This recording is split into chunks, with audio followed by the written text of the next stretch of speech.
दोस्तों, आज का समय तेजी से बदल रहा है।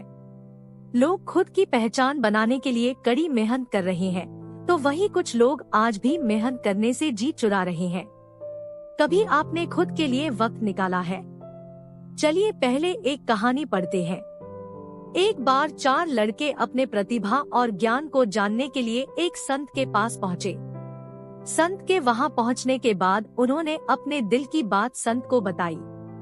तब संत ने कहा, इससे पहले कि मैं आपको ज्ञान और प्रतिभा के बारे में कुछ बताऊं, आप मेरा एक छोटा सा काम करके लाओ। उन्होंने चारों को एक एक तोता दिया और उनसे कहा कि इनकी गर्दन ऐसी जगह जाकर मरोड़ना जहां आपको कोई देख न सके। बस फिर क्या था, चारों चले गए गर्दन मरोड़ने के लिए।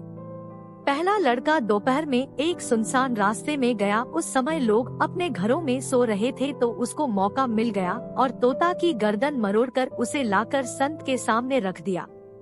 दूसरे लड़का चुपचाप एक गली में गया जहां से लोग कम गुजरते थे, तो उसने तोता की गर्दन पकड़ी और मरोड़ दी, फिर उसे संत के पास ले आया।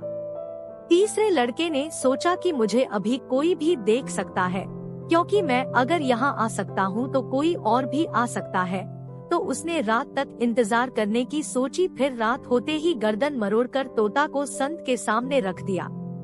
परंतु 1 हफ्ता हो गया, वह चौथा लड़का अभी तक नहीं आया था, तो संत ने उन तीनों को उसे खोजने के लिए भेजा।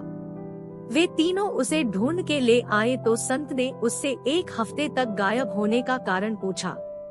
तब वह लड़का बोला, मैंने दिन के बजाय इसकी गर्दन रात को मरोड़ने की सोची, पर रात को चांद तारे देख रहे थे। फिर मैं अंधेरी कोठरी में गया और जैसे ही गर्दन पर हाथ रखा तो देखा कि तोता देख रहा है। उसकी आंखें चमक रही थी। फिर मैंने इसकी आंखें बांध दी।